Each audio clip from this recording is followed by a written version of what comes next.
Well, some of the difficulties we've had are, getting across swollen creeks where there's really no bridge, going through briars and brush.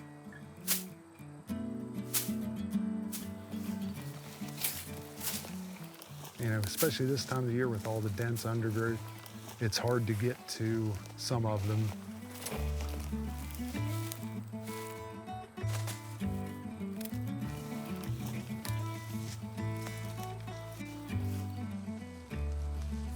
A weathered rock along a creek by a cornfield in northern Frederick County.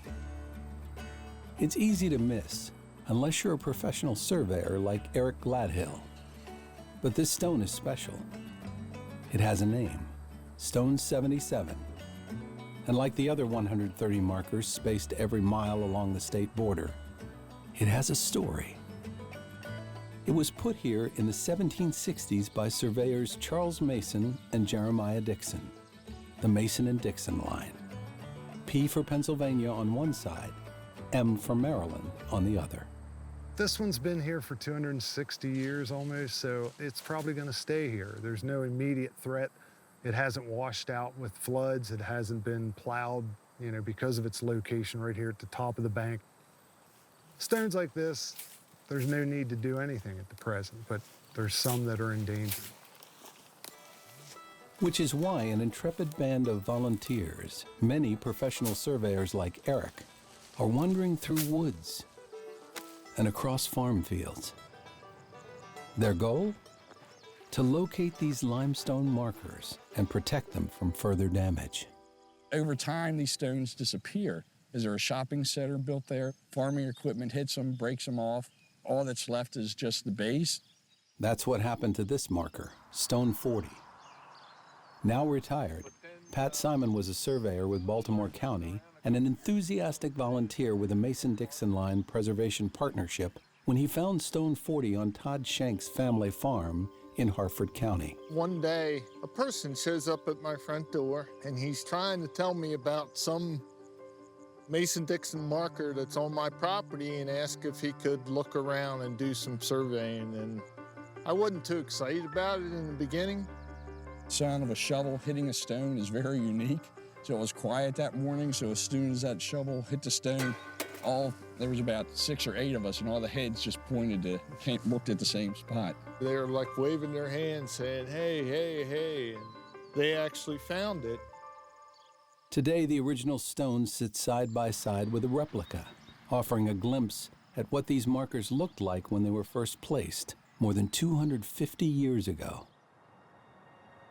From the coastal flats of the Delaware-Maryland border to the densely forested Appalachian highlands, most of us know it as the historic boundary between North and South, between slavery and free states. But in 1763, when Mason and Dixon crossed the ocean from England with a shipload of 500-pound stone markers, their mission was about property lines. Specifically, resolving a boundary dispute between the Penn family of Pennsylvania and the Calverts of Maryland. It was 2 British people, and it was so bad they couldn't decide, so the King of England had to decide for them, saying, we're hiring Mason and Dixon, and they're going to put these monuments out. 1 stone per mile along the border, with every 5th stone called a crown stone, bearing the crests of the Penn and Calvert families. I want to thank you for taking care of the monument for the last 30 years here. Richard Ort is the director of the Maryland Geological Survey, or MGS, the organization overseeing the efforts to locate and preserve Mason-Dixon markers. Watch your step, it's a little wet right here today. Today, he's paying a visit to stone number 19, buried in an active quarry in Cecil County. So the monument's looking well preserved, although it's been covered in mud and has seen lots of time, and you can see the algae growing on it, but it still has the M&P marks on both sides for Pennsylvania and Maryland. But this marker is under imminent threat. The quarry is planning to excavate a 400 to 500 foot pit where the marker now stands. We're going to have to protect this by removing it. So we'll protect it for the years until we can decide what the best thing to do after the quarry is remediated, and if we want to turn it into an educational display or whether we come back and still mark the line with it. By state code, MGS is required to conduct a survey of the stones every decade but there hasn't been a full survey in 40 years. Richard hopes to not only find all of the markers, but eventually get them listed on the National Register of Historic Places.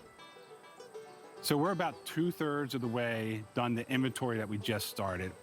Our plan is to get the ones that we can find so we can document them and put them on the National Registry. We do know that there's going to have to be a second effort that's going to be looking for the lost monuments. These days, surveyors rely on technology like GPS and even drones to locate these missing markers. The typical survey crew these days is one person with a GPS. But back in the 18th century, the tools of the trade didn't come with batteries. Every year, at the Colonial Market Fair at the Benjamin Banneker Historical Park in Catonsville, contemporary surveyors like Eddie Gaw break out compasses and chains and relive the old ways. The chain is referred to as a Gunter's chain. It is 66 feet long, 100 links. Mason and Dixon might have used something like this to measure distance, but they wouldn't have used the other antique instrument on display. This is a Gurley compass.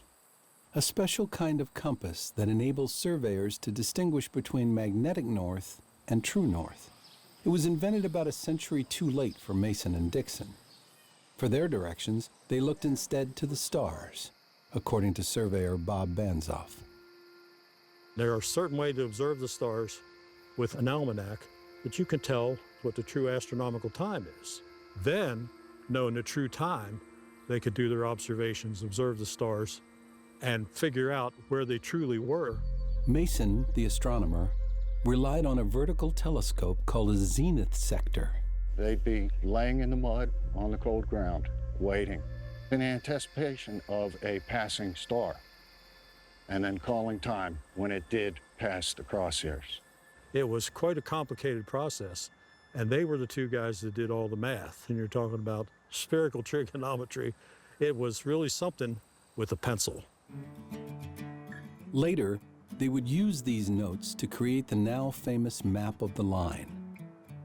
And in the end, this map and these markers set in literal stone who lived in Maryland and who lived in Pennsylvania.